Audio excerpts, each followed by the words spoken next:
로봇 가게에 들어간 이 남자. 무엇 하려는 걸까요?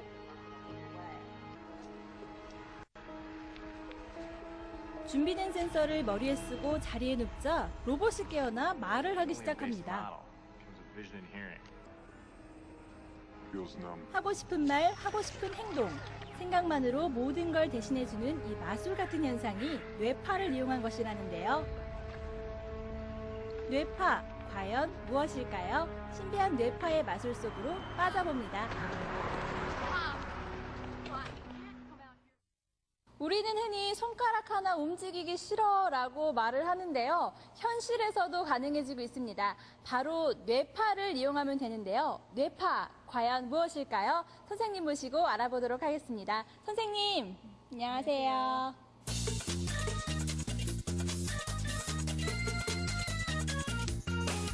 선생님, 영화에서 보면 움직이지 않고 기계를 작동시키거나 또 신기한 일들이 많이 일어나는데요. 현실에서도 가능한 일인가요? 네, 가능합니다.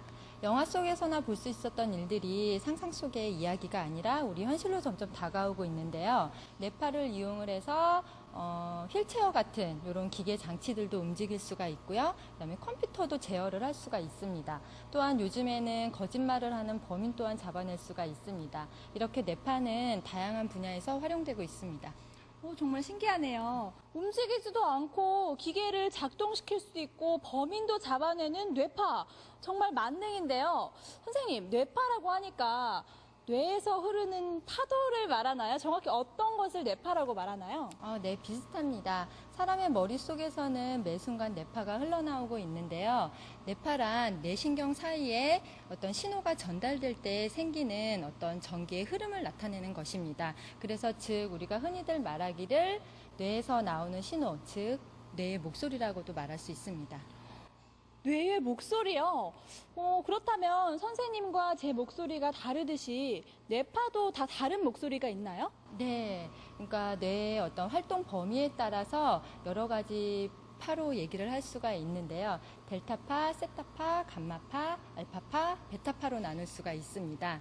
그래서 델타파 같은 경우에는 깊은 수면 상태일 때를 우리가 델타파가 많이 나온다고 하고요. 세타파 같은 경우에는 이렇게 졸릴 때, 그때 세타파가 많이 나온다고 합니다. 그다음에 알파파 같은 경우에는 우리가 편안한 상태, 편안하고 안정화된 상태일 때 가장 많이 나온다고 하고요. 그다음에 베타파 같은 경우는 뭔가를 집중해서 일을 할 때 그때 가장 많이 나온다고 합니다. 그래서 마지막으로 감마파 같은 경우에는 이렇게 초조하거나 우리가 뭐 수학 문제, 어려운 수학 문제를 풀면은 이렇게 스트레스 많이 받잖아요. 스트레스 많이 받을 때 그때 감마파가 가장 많이 나온다고 합니다.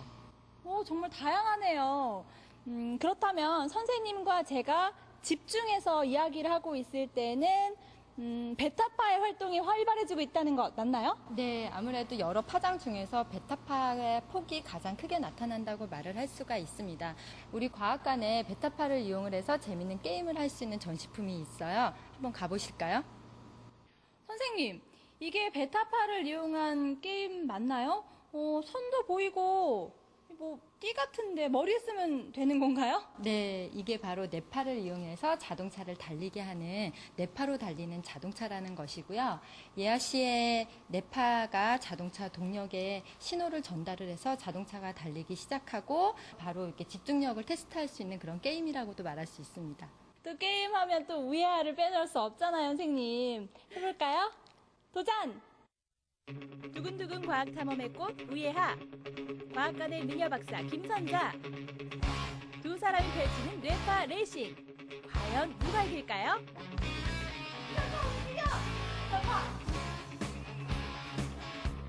뇌파로 달리는 자동차의 원리는 정말 간단합니다. 야, 베타파 집중해! 가는 거야! 네, 바로 집중입니다. 집중도가 높을수록 베타파의 반응이 높아지고 자동차의 속도가 빨라지기 때문인데요. 과연 승자는? 예아 씨, 제가 이겼죠? 제가 지다니요. 감마파가 올라가고 있어요. 선생님, 어떻게 손가락 하나 움직이지 움직이지 않고 게임을 할 수 있나요? 무슨 마술을 부리는 것 같아요. 네, 최근에는 이렇게 뇌파 기술을 이용을 해서 손을 이용을 하지 않고 하는 게임들이 많이 개발이 되고 있고요. 또 집중력을 많이 발휘했을 때 나타나는 베타파를 자극을 시켜서 어떤 학습 효과를 높이는 데도 이용을 하고 있습니다. 이하 씨, 더 놀라운 사실은 범인을 잡는 데도 이 뇌파 기술이 이용이 되고 있다고 합니다. 정말요? 뇌파를 이용해서 범인을 잡는다고요? 취조가 한창인 수사실. 말해. 전 몰라요. 이 사람 알아 몰라. 모른다니까요? 도대체 몇 번을 말해요? 어때요, 팀장님 반응도 나와요? 네, 요즘은 거짓말 탐지기 반응을 보니 이하 씨는 거짓말을 하는 것이 분명합니다. 이런 거짓말을 하던 범인 딱 걸린 것 같은데요? 지금 거짓말하고 있잖아. 마지막으로 묻겠어. 이 사람 알아 몰라. 몰라요. 선생님 안녕하세요. 네, 오늘 뇌 기억 반응 탐지기 실험을 하기 위해서 이동훈 선생님께서 함께 해주셨는데 선생님 오늘 연기해 보시니까 어떠셨어요? 처음 해보는 거라 떨리기도 하고 설레기도 했는데 좀 색다른 경험이었고요. 이후에 이제 실험할 내용에서도 좋은 결과가 나올 것 같은 분위기입니다. 오늘 해봤던 뇌 기억 반응 탐지기 정확히 어떤 것인가요? 쉽게 설명드리면 사람이 기억하고 있는 거에 대해서 뇌는 0.3초 안에 반응을 해요. 그 사이에서 왔다 갔다 하면서. 근데 그 기억하고 있는 반응이 크면 클수록 그 사람 기억에 많이 영향을 주는데 기억하고 있지 않은 다른 사물에 대한 기억들보다 기억하고 있는 사물에 대한 기억이 훨씬 더 뇌파 피크가 크게 나타납니다. 그래서 이 장치는 이제 그 피크들의 크기가 얼마나 기억하고 있지 않은 다른 것들과 비교를 해서 기억하고 있는 그 피크들을 찾아내는 장치입니다. 그러니까 뇌의 반응을 살피는 거군요. 네, 맞습니다. 그럼 예를 들어서 제가 아는 사람의 사진을 봤을 때와 또 모르는 사람의 사진을 봤을 때 또 그때 반응이 다르다는 거고 또 제가 아는 사람인데 모른다고 대답했을 때 반응이 다르다는 건가요? 실제 2010년도에 좀 끔찍한 살인 사건이 있었는데 이런 뇌기억 반응 탐지기를 이용해서 사건 현장의 사진과 그렇지 않은 사진들을 섞어서 반복적으로 보여줬었어요. 근데 사건 현장에 대한 사진에 대해서 범인은 뇌파 반응이 크게 나타났습니다. 그래서 이걸 이용해서 자백을 받아낸 사례도 있고요. 정말 신기하네요. 네, 제가 이하 씨 친구 사진 몇 장을 준비를 했어요. 그걸로 뇌파 탐지기를 통해서 이하 씨 친구를 알아맞힐 건데요. 머리에 뇌파 센서를 장착을 하고 제가 사진을 차례차례 보여드릴 거예요. 그때 예아 씨의 뇌파는 반응을 하기 시작하고 그때 나타나는 반응을 가지고 예아 씨의 친구를 알아맞힐 겁니다. 자, 준비되셨나요? 아니, 제 친구 사진을 미리 준비하셨다고요? 누가 나올지 정말 기대가 되는데요. 뇌는 아주 작은 소리에도 반응하기 때문에 조용히 실험을 진행했는데요. 준비된 센서를 머리에 장착하고 사진을 보기 시작했습니다. 이 작은 센서가 과연 제 친구를 찾아낼 수 있을까요? 결과를 기대해주세요. 정말 조용한 분위기에 또 머리에 또 막 여러 가지를 꽂고 있으니까 더 긴장이 되던 순간이었는데요. 측정 결과 나왔나요? 네, 나왔습니다. 혹시 보시면서 예아 씨 친구가 분명히 있었나요? 네, 있었죠. 예, 제가 누군지 알아맞혀 볼 수 있을 것 같아요. 자, 제가 공개를 할 테니까 맞는지 한번 확인해 주세요. 네. 자, 하나, 둘, 셋!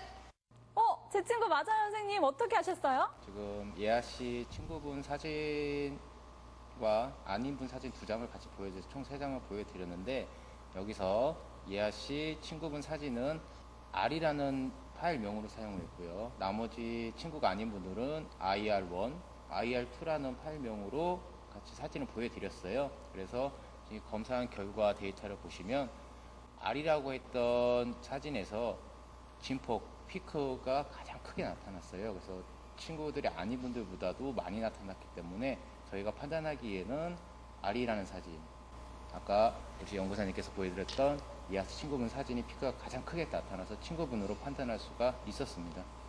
거짓말도 가려내고 친구도 찾아주고 정말 눈으로 봐도 믿겨지지가 않는데요. 이 마술사 같은 뇌파를 잘 이용한다면 불면증에 시달리는 분들도 숙면을 취할 수 있다고 하는데요. 일이 잘 풀리지 않을 때, 사랑하는 남자친구와 헤어졌을 때 밤새 뒤척이는 분들 많으시죠?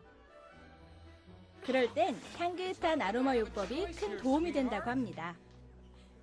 아로마 오일은 직접 코에 대거나 램프를 이용해 향을 맡으면 불안감을 감소시키는 세로토닌의 분비가 촉진되고 뇌파가 느려져 수면을 유도하는 효과가 있다고 하는데요. 하지만 무엇보다 언제나 마음가짐을 편안하게 하고 좋은 생각을 하는 것이 불면증의 가장 큰 약이겠죠? 힘들게 움직이지 않고 즐거운 게임도 하고 또 말하기 전까지는 알기 힘든 범인의 머릿속까지 보여주는 뇌파. 정말 마술사임에 틀림없는 것 같은데요. 이제는 치매 환자의 기억까지 찾아주는 기특한 역할도 한다고 하니 뇌파의 미래 기대해봐도 좋겠죠?